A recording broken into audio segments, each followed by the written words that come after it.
السلام عليكم. كنتمنى تكونوا بخير وانتم كتشاهدوا الفيديو ديال اليوم اللي غندوي فيه على حادثة طنجة. الرضيعة اللي عندها 9 أشهر اللي تعرضت للقتل من طرف طفلة ذات 8 سنوات. غير مجرد ما كنقولوا رضيعة وطفلة فراه الدماغ ديالك كيوقف. أول حاجة كنت هنزل الفيديو وفي التالي تراجعت، لأنه والله إلا اللي شاف الفيديو راه مستحيل واش يديه الناس. لهذا اللي ما شافوش كنصحو بلا ما يقلب عليه. الفيديو اللي تنخد من كاميرات المراقبة ديال واحد الحضانة اللي وقعت فيها الحادثة، واخا ما كاينه مراقبة، اللي فيه طفلة ذات 8 سنوات هزات رضيعة ذات 9 أشهر، ضربتها مع الأرض وعفطات عليها، ولات هزاتها وضرباتها تاني مع الأرض. وهاد العملية هذه تكررت 3 ديال المرات ورجعتها لبلاصتها كأن شيئا لم يكن. فالله يصبر الأهل ديالها والله يجعلها تطير من طيور الجنة لأنها توفات. المشكل أن هاد الشي كله وقع بغياب المربيات. هاد الضرب كله وأكيد الرضيعة هتكون كتبكي بواحد الصوت اللي عالي. فهنا كيتطرح السؤال ديال فينا هما المربيات، فينا هما المسؤولين على هذاك الجناح اللي فيه حتى 10 ديال الأطفال ما بين 3 أشهر و3 سنين. هذا راه كيتسمى استهتار، هذه راه مهزلة. وسؤال آخر، شنو كدير الطفلة ذات 8 سنوات في جناح ديال الرضاع؟ وهذا الشيء هو اللي غادي نعرفوه في هذا الفيديو، وغادي نعرفوا الأبحاث والتحقيقات لاش وصلت. تحقيق الأخوات والأبحاث بين أن ديك الحضانة خدامة بطريقة عشوائية، وأن ديك الحضانة خدامة بطريقة غير قانونية. وهاد الحضانة راها غير وحدة من بزاف، لأن أغلب الحضانات كيخدموا بنفس الطريقة. وراه أي زنقة أي مدينة مشيتي ليها كتلقى واحد الحضانة، كتلقى موبلات أو شقق في السكن الاقتصادي، كتلقى وحدة مخرجة باب للزنقة وكتبه فيه حضانة، أو لو وحدة واخدة برطبة أو كرياها ورجعتها حضانة. ولكن واش هداك الشي قانوني؟ ماشي كلشي قانوني.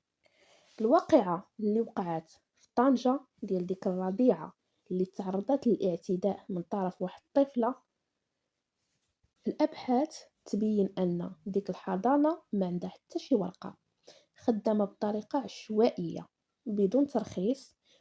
بمعنى أن ديك المديرة اللي مسمية راسها مديرة، يعني صاحبة الحضانة، خدات واحد الشقة أو كراتها أو الله أعلم، فرشاتها، لوناتها، جهزاتها، وجابت مجموعة ديال البنات كيخدموا بواحد الثمن باخس، يعني بواحد القدر ديال 1000 درهم حتى 1500 درهم. ودارت واحد اللوغو، واحد لافيش كتبت فيها حضانات ما عرفت شنو.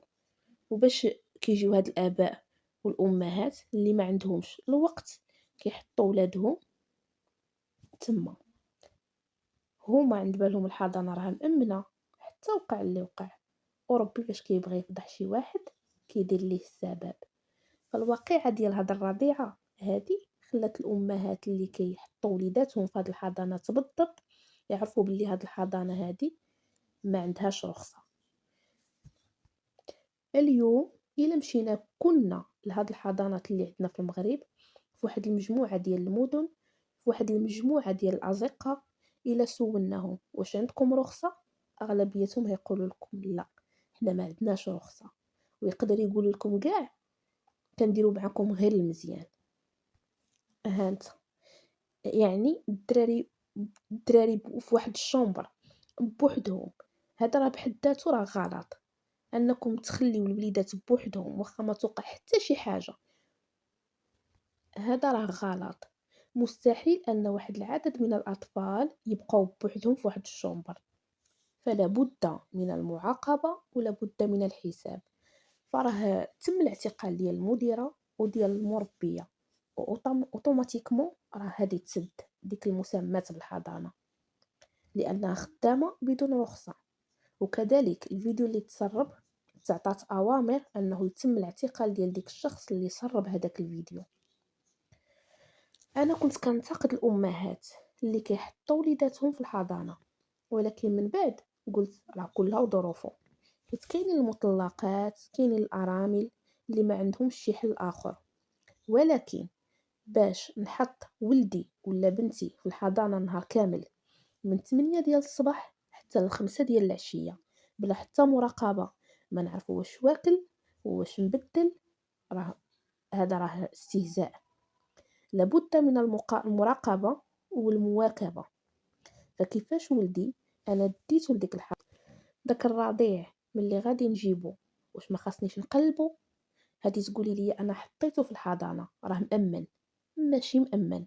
وسمحوا لي نقول لكم واحد المسألة، شتي هادوك الناس، ما غاديش نعمم لأن التعميم لغة الجهلاء، ولكن أغلبيتهم، شتي هادوك الحضانات اللي عندنا حنا في المغرب، في بعض الأزقة وحتى المدارس بريفي كاع اللي نورمالمون هادوك الأطر خاص تكون عندهم واحد الكفاءة، ما عندهمش كفاءة.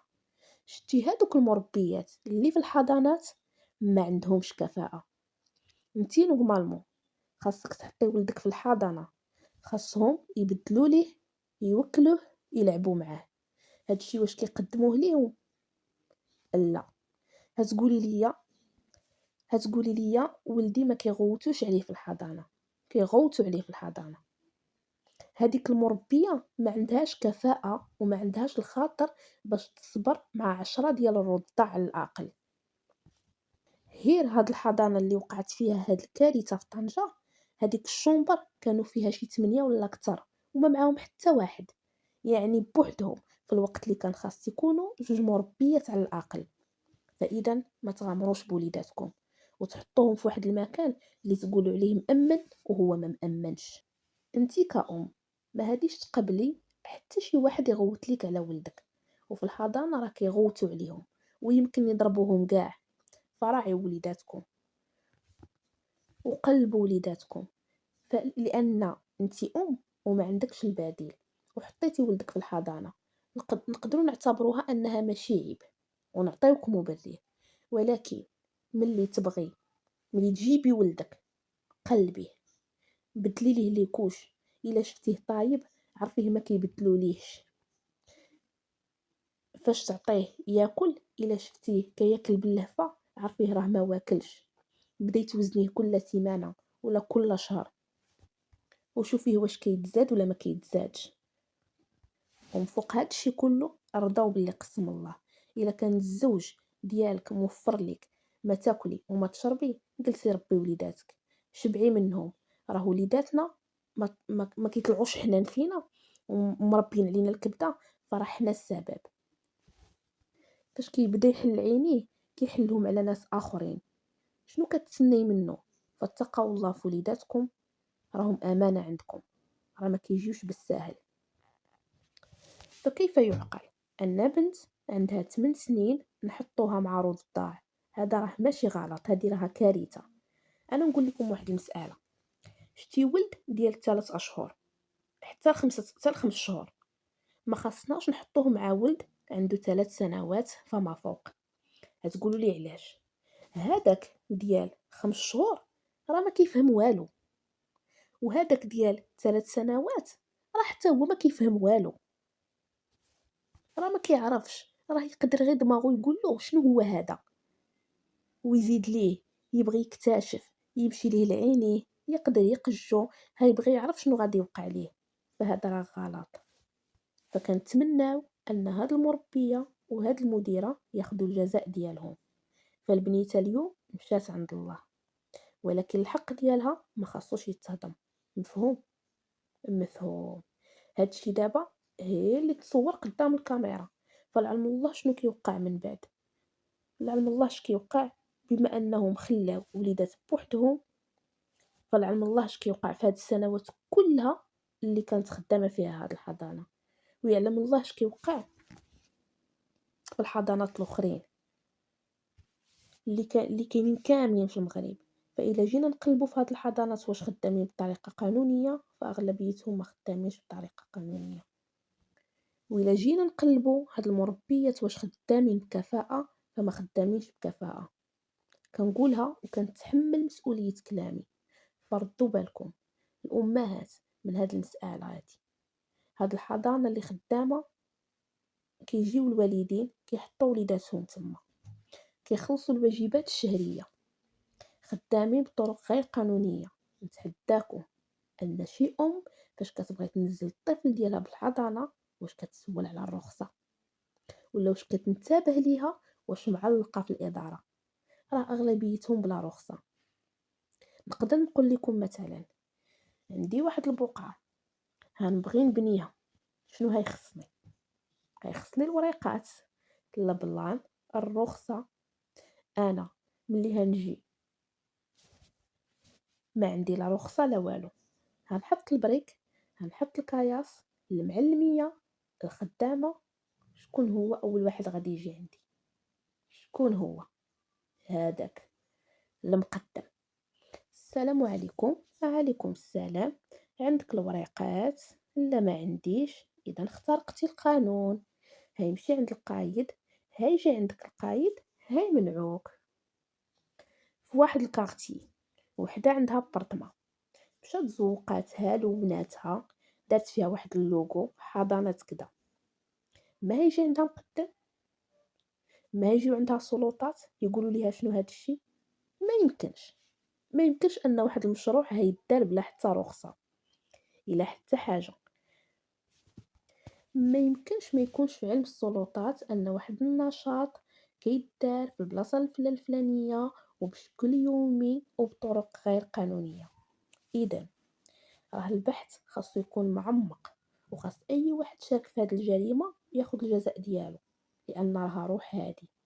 اذا خاص هذا البحث هذا يجمع واحد المجموعه ديال الناس اللي حتى هما متورطين في الوفاه ديال هذه البنيه، باش الحق ديال ديك البنيه ما يتهضمش. ونتمنوا من ان السلطات دير حمله على هاد الناس اللي حالين حضانات اليوم باش يشوفوا واش خدامين بطرق قانونيه. وبالنسبه للبنت اللي دارت هاد الجريمه، هادي راه ما دارتهاش عمدا، راه ممكن تكون مختلة عقليا، راه تقدر تكون من ذوي الاحتياجات الخاصه، يعني مريضه نفسيا، راه تقدر تكون كتعيش ضغوطات نفسيه واخا باقا صغيره. راه كاينين بزاف ديال الاحتمالات، فراه مستحيل تكون هاد البنت هادي طبيعيه. فردوا بالكم وعرفوا فين كتحطوا وليداتكم. فالله يصبر اهل الطفله والله يجعلها طير من طيور الجنه. وصلنا لنهايه الفيديو، كنتمنى يعجبكم. فرجاء منكم دعمونا باللايكات وبارطاجيو هذا الفيديو، وبغيت الراي ديالكم في التعليقات. نتلاقاو في فيديو جديد ان شاء الله. كانت معكم سكينه اللي كتحبكم في الله.